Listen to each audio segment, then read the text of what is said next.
Hello everyone. तो open tools के tutorial के दूसरे वीडियो में आप सभी का स्वागत है। यह है ग्राफिक सेंचुरी और आज हम लोग देखने वाले हैं ओपन टूल्स के जो दूसरा वाला वीडियो होने वाला है। इस पे हम लोग देखेंगे क्या। सबसे पहले तो इसको बंद कर देते हैं। हाँ, तो प्रोडक्शन वर्कफ्लो। तो प्रोडक्शन वर्कफ्लो के अंदर आता है हमारा ट्रेडिशनल वर्कफ्लो और पेपरलेस वर्कफ्लो। अब देखो इसका नाम से आपको पता लग जाएगा कि देखो ट्रेडिशनल का मतलब और पेपरलेस का मतलब क्या होता है। तो देखो पेपरलेस का वर्कफ्लो का मतलब बेसिकली प्रोडक्शन वर्कफ्लो का मतलब क्या है कि ओपन टूल्स में हम लोग दो तरीके से काम कर सकते हैं। तो यहाँ पे एक देखो तुम्हारा पेपरलेस वर्कफ्लो जो है सिंपली सारा कुछ हमारे इधर पे ओपन टूल्स के अंदर ही होगा या फिर कह सकते हैं सॉफ्टवेयर के जरिए ही होगा। तो फिजिकली हमको कुछ करना नहीं पड़ेगा। लेकिन जो हमारा ट्रेडिशनल वर्कफ्लो होने वाला है तो बेसिकली देखो एनिमेशन तो बहुत पुराने टाइम से होता आ रहा है। जैसे तुम्हारे अभी जापान में अगर देखोगे तो एनिमे कैसे बनाए जाते हैं, वो सबसे पहले तो उसको फिजिकल पेपर में ड्रॉ करते हैं, फिर उसको स्कैन करने के बाद वगैरह वगैरह चीजें करते हैं। तो वो सारी चीजें इधर हम लोग देखने वाले हैं। अब ये होता है तुम्हारा ट्रेडिशनल वर्कफ्लो।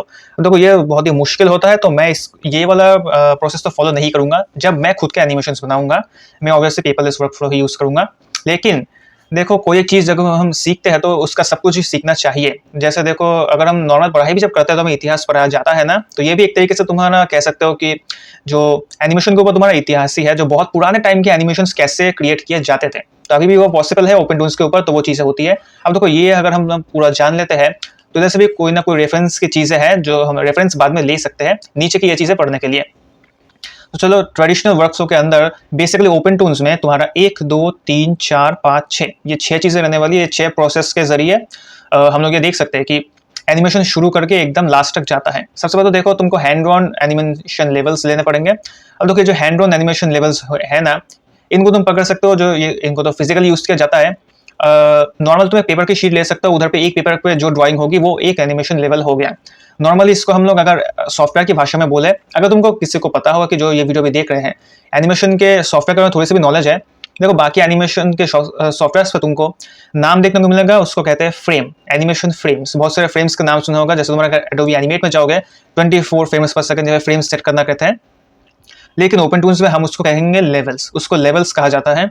और जो तुम्हारे लेयर्स होते हैं, लेयर्स को इधर कहा जाता है कॉलम। इधर पे आ जाता है हम लोग ओपन टूल्स में, ये रहा।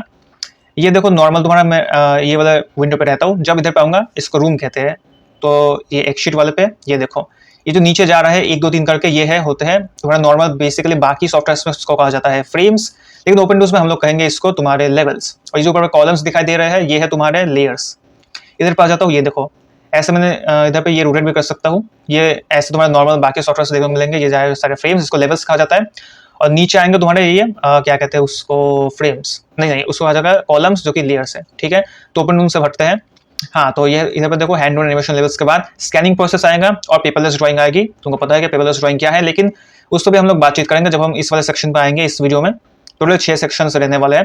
देखो इसके बाद साइड से थर्ड पार्टी सॉफ्टवेयर का यूज करके भी कुछ चीजें हम लोग लेंगे, जो कि देखो कलर मॉडल पे ऐड की जाएगी। और एक कलर मॉडल जो है बहुत ही अच्छी चीज है, सिर्फ ये ओपन टूल्स में ही अवेलेबल है जहां तक मुझे आइडिया है। बाकी अगर किसी और सॉफ्टवेयर में मिल जाता है तो मुझे बताना। इंक एंड पेंटिंग पे आएंगे ये तीनों जगह से, फिर कंपोजिटिंग पे, लास्ट में रेंडर फार्म। लास्ट का जो चीज है ये ज्यादा कुछ मुश्किल चीज नहीं है, ये सबसे ईजी रहेगा, तो इसके ऊपर ध्यान ना भी दे तो चलेगा। सबसे पहले हम लोग चालू करेंगे स्कैनिंग से। अब देखो स्कैनिंग पे जो प्रोसेस रहने वाला है वो रहेगा हमारा क्या है, hand on elements are first defined in open tools X sheet. अब ये देखो जो इधर पे ओपन टूल्स का तुम्हारा एक शीट कहा गया है ना, ये वाला, तो एक शीट का मतलब होता है बेसिकली तुम्हारा टाइमलाइन। इधर पे हम लोग आ जाएंगे, ये देखो इसको कहा जाता है तुम्हारा एक शीट पे चल जाता है। ये है ओपन टूल्स की भाषा में एक शीट, लेकिन नॉर्मल एनिमेशन सॉफ्टवेयर की भाषा में इसको हम लोग टाइमलाइन कहते हैं। अब टाइमलाइन का अगर तुमने ग्राफिक डिजाइनिंग सीखी है पहले तो तुमको पता होगा कि देखो टाइमलाइन का मतलब क्या होता है। तुम्हारे अगर तुमने एडिटिंग सीखी है, कोई वीडियो एडिटिंग सॉफ्टवेयर जैसे प्रीमियर प्रो या फिर एडोबी आफ्टर इफेक्ट्स, तो उधर पे देखो ये जो टाइमलाइन होता है तो सेम टू सेम वही टाइमलाइन है। इधर पे हम लोग टाइमलाइन पे बाकी चीजें ऐड कर सकते हैं, तो उसको इधर पे एक शीट कहा जाता है। तो हैंड ऑन एलिमेंट्स का मतलब क्या होता है, फिजिकली पेपर पे तुम जो जो चीजें ड्रॉ करोगे पेन के साथ या फिर पेंसिल के साथ, उसको सबसे पहले तो ओपन टूल्स के तुम्हें एक शीट में लाना पड़ेगा, जो कि है तुम्हारा टाइमलाइन। तो उधर पे लाने का तब सबसे पहले तुमको एक स्कैनर के जरिए स्कैन करना पड़ेगा। सिर्फ पेपर पर ड्राइंग से नहीं चलेगा, तुम्हें एक स्कैनर की भी जरूरत पड़ेगी। इसीलिए ये वाला प्रोसेस हम लोग फॉलो नहीं करेंगे, लेकिन बस सीखने के लिए जान लेते हैं, क्योंकि बाद में जरूरत पड़ेगी नॉलेज के लिए। तो देखो स्कैनर के जरिए हम लोग स्कैन करेंगे तुम्हारे पेपर्स को। ठीक है, उसके बाद this elements can consist of animation levels, जो कि मैंने यही पे बताया था कि एनिमेशन लेवल्स का मतलब तुम एक पेपर की शीट पकड़ सकते हो, एक शीट पे जो ड्राइंग्स में बनाई वो एक एनिमेशन लेवल हो गया। उसके बाद एक्सेट्रा, ये इधर पर लिखा है तुम्हारा एग्जाम्पल के तौर पर sequences of drawings belonging to the same animation. वही सेम एनिमेशन में मतलब जो एक सीन होता है तुम्हारा। अब सीन के ऊपर हम लोग बाद में डिटेल में बात करेंगे कि एक सीन को क्या कहा जाता है। ये देखो सेटिंग अप ए सीन, जब हम लोग इस जगह पे जाएंगे, ये साइड में देख सको लेफ्ट साइड में, तब हम लोग सीन के ऊपर अच्छे से बातचीत करेंगे। अभी समझ लो सीन का मतलब तुम्हारा होता है जब हम कोई एनिमे देखते हैं तो एनिमे में देख सकते हो जब background same to same background में कोई चीज चल रही होती है, जब तक वो बैकग्राउंड चेंज नहीं होता मतलब वो एक सीन है। तो सेम टू सेम इधर पे जो तुम्हारा एनिमेशन का प्रोसेस है, जो तुम्हारे ड्राइंग्स यूज हुए हैं फ्रेम्स बनाने के लिए, एक सेकंड में देखो 24 फ्रेम्स का यूसेज होता है। तो उसके लिए देखो नॉर्मल जो तुम्हारे ट्रेडिशनल एनिमेशन होते हैं उस पर 24 फ्रेम्स का यूज किया जाता है, 24 तुम्हारे पेपर्स एक सेकंड के एनिमेशन बनाने के लिए यूज किए जाएंगे। तो उसके हिसाब से तुम्हारे एनिमेशन के लिए ये जो ड्राइंग्स है वो, और या फिर तुम्हारा बैकग्राउंड इमेज या फिर ओवरलेस। अब देखो ओवरलेस का तुमको आई थिंक पता होगा कि क्या होता है। ओवरलेस का मतलब कोई एक पिक्चर वगैरह होती है, जैसे इस टाइप की पिक्चर्स होती है, ये रहे, तो इनको तुम किसी ब्लेंड मोड में डालोगे किसी एक सॉफ्टवेयर में, जहाँ पे ब्लेंड मोड जो तुम्हारा फंक्शन है वर्क करता है, तो उसके जरिए तुम इनको पीछे से जो ब्लैक बैकग्राउंड है वो हटा के ये सफेद सफेद जो पार्टिकल्स वगैरह है ये ऐड कर पाता हो। ये तुम्हारा ओवरलेस रहता है।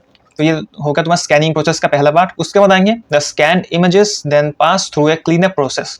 अब देखो क्लीनअप क्या होता है। बेसिकली क्लीनअप का तुम्हारा नाम वही होता है। देखो इसके ऊपर भी हम लोग डिटेल में बातचीत करेंगे जब हम लोग इधर पे आएंगे क्लीनिंग अप स्कैन ड्राइंग्स, ठीक है, या फिर स्कैनिंग पेपर ड्राइंग्स, इस पर आएंगे और अच्छे से बात करेंगे।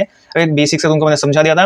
क्लीनअप का मतलब होता है जब तुम जो रफ ड्राइंग करते हो ना उसको तुम्हें क्लीनअप प्रोसेस में एक लाइन सिंगल लाइन से वो करोगे, या फिर इधर पे तुम लाइन आर्ट बनाओगे सिंगल ड्राइंग पे, ताकि कोई एक्स्ट्रा लाइंस नहीं रहेंगी। तो वो क्लीनअप प्रोसेस होता है।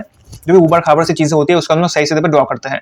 उसके बाद क्या है, and are auto centered when necessary. अब ये जो ऑटो सेंटर्ड चीज है ना, ये भी तुम्हारी जो एनिमेशन के अंदर ओपन न्यूज में चीज होती है, ठीक है। ऑटो सेंटर्ड का मतलब होता है कोई एक चीज पर्टिकुलर जगह पे एक पेज के ऊपर तुमने एक जगह पे ड्रॉ करी है, तो वो जब तुम इसको स्कैन करके सॉफ्टवेयर में चलाओगे तो वो एक जगह से हटनी नहीं चाहिए। सपोज तुम्हारा कैरेक्टर मिडिल में है तो वो मिडिल से साइड में घिसकना नहीं चाहिए दूसरे फ्रेम में। जैसे तुम्हारे फ्रेम 1 में बीच में है और फ्रेम 2 में फिर से वो साइड में चला गया और फ्रेम 3 में फिर से बीच में आ गया, ऐसा नहीं होना चाहिए। तो वो ना हो तो उसके लिए उसके बाद कहा गया necessary using their peg bar holes as a guide and their related field guide setting. अब देखो ये जो पेग बार चीज है ना, एक नई चीज है, अभी शायद तुमको ये देखने को नहीं मिलेगा, लेकिन ये पुराने टाइम में पेग बार तुम्हारा जो यूज होते थे, नॉर्मल कंप्यूटर पे सर्च करेंगे, मैं तुमको दिखा देता हूँ कि दिखने में कैसे होते हैं। इसके ऊपर मैं मुझको बड़ी अच्छी खासी रिसर्च करनी पड़ती है, ठीक है, क्योंकि मुझे समझ नहीं आ रहा था कि क्या चीज़ है। बेसिकली ये एक ऐसे टाइप का कुछ स्केल होता है, ठीक है, ये देख सकते हो ऐसे टाइप का एक स्केल होता है। और ये जब तुम एनिमेशन ट्रेडिशनली ड्रॉ करते हो तो ऊपर पेज के ऊपर 3 ऐसे होल्स लगा दिए जाते हैं, ताकि वो तुम्हारे जो फ्लिप बुक एनिमेशन होता है ना, जब पेज को तुम ऐसे मोड़ते हो तो उस तरीके का कुछ बनाया जा सके, तो ये तुम्हारा पेग बार कहा जाता है इन चीज़ों को। इसको पेपर्स ऐसे ड्रॉ किए जाते हैं। अभी के लिए उतना समझ लो, अगर चाहो तो तुम इसको और रिसर्च कर सकते हो गूगल पर जाके, बहुत कुछ मिल जाएगा, ठीक है। तो पेग बार होल्स मतलब उसको हम लोग गाइड की तरह यूज करके, जैसे तुम्हारा गाइड सेटिंग है उस तरीके से सॉफ्टवेयर के अंदर भी ऐड कर सकते हैं। In the case of line art drawings these are further prepared for the painting process. जैसे कि देखो अगर तुम लोग एनिमेशन मतलब बनाना चाहते हो तो नॉर्मल तुम बाहर तो पेंटिंग वगैरह नहीं करोगे, बाहर जो पेपर में तुम ड्रॉ करोगे बस लाइन आर्ट करोगे या फिर तुम्हारा आउटलाइन जो होता है, तो उसको हम लोग पेंटिंग प्रोसेस के लिए भी जो प्रिपेयर करना पड़ता है, तो स्कैनिंग के जरिए उसको पहले लाना पड़ता है। तो पेंटिंग में हम लोग कर सकते हैं वो, तो ये गया स्कैनिंग का पार्ट। फिर हम लोग आएंगे पेपरलेस ड्राइंग पे। ये बेसिकली उतना भी मुश्किल नहीं है तुम्हारे समझने के लिए। Additional drawings and animation levels can be drawn directly in open tools. ये जो इधर पे मैंने बताया था पेपरलेस ड्राइंग क्या होता है, तुम ओपन टूल्स के अंदर भी एडिशनल चीजें ड्रॉ कर सकते हो।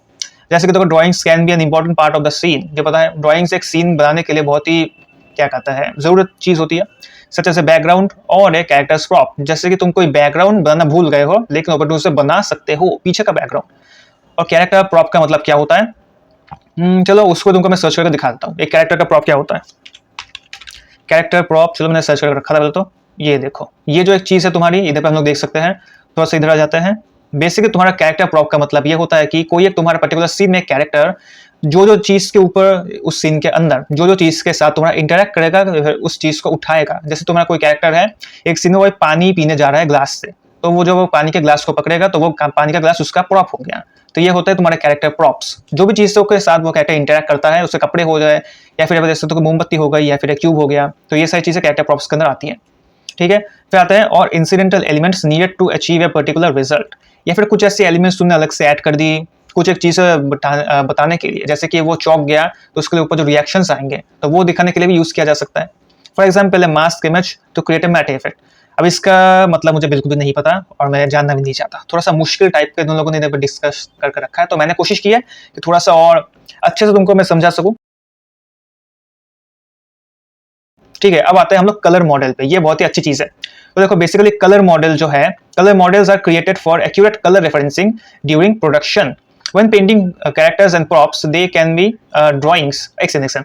देखो colour models are created for accurate colour referencing during production. Basically इसका मतलब होता है कि देखो ओपन टूल्स के अंदर कलर मॉडल करके एक टूल है, इधर पे आ जाता है तुम्हारा, जो हम लोग इंक एंड पेंट पे आ जाएंगे, ये रहा, ये है तुम्हारा कलर मॉडल। तो कलर मॉडल के साथ हम लोग क्या कर सकते हैं ओपन टूल्स में, कोई भी एक तुम इमेज उठा लो, एआई जनरेटेड इमेज हो जाए या फिर नॉर्मल इमेज हो जाए खींची हुई या फिर ग्राफिक वाली, आके बस इसके ऊपर डाल देना। उस इमेज के अंदर जितने भी तुम्हारे कलर्स यूज किए गए हैं सारे वो इधर पे पैलेट बना के तुम्हारे सामने ला देगा। ठीक है, बेसिकली अगर मैं तुम्हें एग्जांपल दिखा दूं तो इधर पे मैं चलाऊंगा, इधर पे मैं आने का डाउनलोड पे आ जाऊंगा, इधर पे इस इमेज को लेके नहीं अभी नहीं, सबसे पहले इधर पे मुझे एक चीज बनानी पड़ेगी। हाँ, अगर मैं ये चीज नहीं बनाऊंगा तो एक लेवल या फिर एक फ्रेम में मैं ऐड नहीं करूंगा तो इधर पे ये चीज हम लोग नहीं कर पाएंगे। इंक एंड पेंटिंग में आ जाएंगे, इधर पे आने के बाद ये वाली चीज लेके ये लो, इधर पे डाल दिया, अप्लाई कर देते हैं, थोड़ा ये टाइम लेगा। टाइम लेने के बाद और ये आई थिंक आता ही होगा अभी, ये आ चुका है। ये देखो ये इमेज के अंदर जितनी भी सारी चीजें थे इसको हम लोग जूम भी कर सकते हैं, जितने भी कलर्स यूज किए गए हैं सारे कलर के इंडिविजुअल पैलेट्स इधर पे हमारे पास आ चुके हैं। तो ये बेसिकली हम लोग रेफरेंस के लिए यूज कर सकते हैं। इस पर टोटल 255 टाइप से कलर्स यूज किए गए हैं। अब देखो आरजीबी कलर्स का जो तुम्हारा सेट होता है। एक और बात, अगर तुम एनिमेशन सीखना चाहते हो ना पूरी डिटेल में, ग्राफिक डिजाइनिंग भी सीख लेना, ठीक है, बहुत जरूरत पड़ती है। मैंने भी ग्राफिक डिजाइनिंग सीखा था, इसीलिए तकरीबन देखो 1-2 साल का टाइम लगा था, लेकिन सीखना पड़ा था। तो ये तो हो गई, उसके बाद ये सारे कलर की रेफरेंसिंग हो जाएंगे। ये तुम्हारा कलर मॉडल, ये बहुत ही अच्छी चीज है। बेसिकली इसके साथ तुम कोई रेफरेंस वगैरह लेके ये तुम्हारा कोई कैरेक्टर ड्रॉ कर रहे हो या फिर बैकग्राउंड या फिर कुछ भी ड्रॉ कर रहे हो तो उसके ऊपर कलर का वो तुमको एकदम से मिल जाएंगी। ठीक है, जैसे कि इधर पे है वेंटिंग प्रॉप्स, ये तो गया ये colour model. They can be made in open tools, scanned images process in open tools. जैसे अभी तुमको दिखा मैंने, स्कैन्ड इमेजेस को तुम जब प्रोसेस करोगे सेम टू सेम तुम ऐसे भी ये कर सकते हो। बेसिकली देखो अगर तुम नॉर्मल कोई इमेज को भी स्कैन कर लेते हो स्कैनर के जरिए तो उधर से भी ऐसे कलर्स ला सकते हो। और images coming from a third party software. Third party software तुम्हारा कोई भी हो सकता है, फोटोशॉप हो सकता है, तुम्हारा किसी वेक्टर सॉफ्टवेयर, इलस्ट्रेटर या फिर इंकस्केप कोई भी हो सकता है। उसके बाद in case of open tools drawings the colour model palette can be defined by creating styles and colours to be used for painting animation levels. तो ये जो लास्ट लाइन लिखी हुई है वो मैंने तुमको इधर पे बताने से पहले ही ये करके दिखा दिया। यही चीज उसको उधर पे बताई गई है कि कोई एनिमेशन लेवल को पेंट करने के लिए हम इसका यूज कर सकते हैं। अगर मैं अभी ड्राइंग पे आ जाऊंगा, ये देखो मेरे पास ये पूरे पैलेट्स इधर पे आ चुके हैं। ये देखो इधर पे मैं कोई दूसरे पे ड्राइंग कर रहा हूँ, देखो इधर पे वो ड्राइंग नहीं है लेकिन इधर पे वो है। ये रेफरेंस के लिए होती है, इधर पे हम रेफरेंस के लिए इसके ऊपर डाल सकते हैं। इधर पे जो ड्राइंग्स बनाएंगे उसको हम इधर से पेंट कर सकते हैं। तो ये बहुत ही अच्छी चीज़ है। मुझे पता नहीं और किसी सॉफ्टवेयर में ये मिलती है फिर नहीं। वैसे कलर मॉडल के बारे में मुझे पता नहीं था, इसको भी मुझे रिसर्च करनी पड़ी थी जानने के लिए पूरी। ठीक है, फिर आता है हम लोग हमारे जो ये कौन सा वाला पार्ट है, 1 2 3 4 चौथा वाला पार्ट, वो है इंक एंड पेंटिंग। देखो इसका जैसा नाम है काम भी वैसा ही है। इंक एंड पेंटिंग का इंक का मतलब क्या होता है, तुम्हारी काली स्याही होती है। पेंटिंग का मतलब तुझे पता ही होता है कलर करना। तो देखो animation levels scanned and cleaned up in open tools, तुमने स्कैन कर लिया, क्लीन अप कर लिया, उसके बाद एंड दोज मेड, अच्छा ठीक है, देखो मैं जो भी चीज़ें मैं बता रहा हूँ ना, बाद में जब हम इस टॉपिक के ऊपर आएंगे, जैसे आई थिंक ये प्रोसेस नहीं लिखा हुआ है लेकिन आ जाएगा बीच में, और डिटेल में बातचीत करेंगे बाद की वीडियोस में। ठीक है, made direct in open tools, ठीक है, and those are painted by using the style store in the palette and a set of tools. Basically यहाँ पे ये बताया गया है फर्स्ट लाइन में कि तुम एनिमेशन लेवल स्कैन करके बाहर से जो लाते हो, उनमें से बनाते हो, या फिर जो चीज़ें तुम ओपन के लेवल्स के ऊपर लाते हो वो टाइम लाइन पे या फिर एक शीट में, उनको तुम तरह तरह के स्टाइल्स के साथ, पैलेट्स के साथ, कलर के साथ कलरिंग कर सकते हो। बहुत सारे टूल्स मिलते हैं। ये टूल्स के ऊपर हम लोग बाद में आएंगे जब डिटेल पे ओपन टूल्स के अंदर सॉफ्टवेयर में देखेंगे। Palette styles are interactively link to drawn lines and filled areas by using indexes. ये होता है कि देखो पैलेट जो स्टाइल्स होते हैं ना, अगर तुम किसी चीज को पेंट करते हो तो उसका एक अलग से तुमको पैलेट मिल जाएगा। ठीक है, अलग से पैलेट मिलता है। अब इसका देखो तुम्हारा जो the main advantage of this method, यही मैं बताना चाहता था कि इसका एडवांटेज क्या है, is that if you edit a style of the palette, all the lines and filled areas using the style will be automatically updated। इसको मैं बाद में और डिटेल में बता सकता हूँ। अभी देखो इंक एंड पेंटिंग में जो कहाँ पे थे, हाँ तो ये चीज़ है, कोई अगर तुम चीज़ पे ड्रॉ करते हो उसका तुम स्पेसिफिक पैलेट पहले से बना लेते हो, तो बना लेने के बाद क्या होता है, अब वो जो पैलेट तुम्हारा होता है उसको तुम बाद में जाकर अगर कलर चेंज करते हो तो सेम टू सेम उसका पूरा आउटलाइन हो या फिर कलर हो, उसका कलर चेंज हो जाता है। ऑल द लाइन्स, और ये तो कह दिया था, automatically updated. This allows you to change or calibrate colours also after the painting process has been done. मतलब तूने पूरा कंप्लीट कर लिया पेंटिंग का जो प्रोसेस है कलरिंग का, और तुम्हें लग रहा है कि देखो यहाँ पे मैंने काला रंग किया था, यहाँ पे मुझे ग्रीन रंग चाहिए, तो वो तुम बाद में चेंज कर सकते हो। उसमें कोई दिक्कत नहीं है, without correcting the style line by line और एरिया बाय एरिया। और यहाँ पे देखो बाकी सॉफ्टवेयर में आई थिंक तुमको जैसे एडोबी एनिमेट मैंने सुना था, अगर तुमको कोई कलर चेंज करना होता है तो हर फ्रेम में चेंज करना पड़ता है, लेकिन यहाँ पे ऐसा नहीं है, तुम एक जगह पर चेंज करोगे सारी जगह पे एक साथ चेंज हो जाता है। इसके बाद हम लोग आएंगे कंपोजिटिंग पे। अब कंपोजिटिंग क्या है? All open toons painted levels and images are exposed in the X sheet where the timing of all the elements of a scene can be controlled। जैसे कि देखो images, animations and clips from third party software can be loaded as well. अगर तुम्हें graphic designing का थोड़ा सा भी idea है, वीडियो एडिटिंग का, तो तुम बताओगे कंपोजिटिंग का मतलब क्या होता है। कंपोजिटिंग का मतलब बेसिकली देखो होता है, छोटा सा समझा देता हूँ। तुमने बहुत कुछ चीज़ें ली, लेके एक चीज़ के अंदर एक चीज़ बना ली, तो एक चीज़ बनाने के लिए छोटी छोटी चीज़ें, बहुत चीज़ों की जरूरत पड़ती है। तो सेम टू सेम वहीं पे इधर पे भी वही है। जैसे तुमने कोई थर्ड पार्टी सॉफ्टवेयर से तो कोई ग्राफिक उठा ली, कोई ओवरले उठा लिया, उधर से एक छोटा सा तुमने क्लिप उठा लिया, ठीक है, ये सारी चीज़ें इफेक्ट्स वगैरह तुमने टाइमलाइन के अंदर एक साथ रख दी, जो तुम बाद अंदर सजाओगे उसको एक कंपोजिशन बनाओगे। और ये सारी चीज़ें तुम ओपन टूल्स में एक शीट के अंदर कंट्रोल कर सकते हो। जैसे तुम्हारे एनिमेशन या फिर क्लिप्स थर्ड पार्टी सॉफ्टवेयर से लाई गई, आफ्टर इफेक्ट्स से छोटा सा इफेक्ट बनाकर तुमने लिया इधर पे। After adding and arranging the required elements to the X sheet as layered columns, they are then animated by using interpolated keys placed on necessary parameters। अब देखो लेयर्ड कॉलम्स, हमने पहले ही हम लोग बताया था कि कॉलम्स का मतलब क्या होता है। वो एक तुम्हारा लेयर से होता है। तुमने इधर पे अलग अलग लेयर्स पे, जैसे कि अगर मैं इधर पे आऊँगा एक शीट पे, इधर पे देखो ये अलग अलग कॉलम्स पे तुम अलग अलग लेयर्स पे चीज़ें बनाते हो, और उन सारी चीज़ों को तुम लोग कीज के साथ, मतलब की फ्रेम के साथ उसको एनिमेट कर सकते हो। अब देखो आई थिंक की फ्रेम का मतलब तुमको पता होगा, तुम नॉर्मल एडिटिंग जानते हो, तो मोबाइल पे भी अवेलेबल हो गया है की फ्रेम का मतलब क्या होता है। और प्रीमियर प्रो और आफ्टर इफेक्ट्स में तो तुमको पता ही होगा, सीखा होगा, तो सीखना बहुत ही अच्छा रहेगा तुम्हारे लिए। तो ये की फ्रेम के जरिए हम लोग इसको एनिमेट कर सकते हैं पैरामीटर्स के साथ।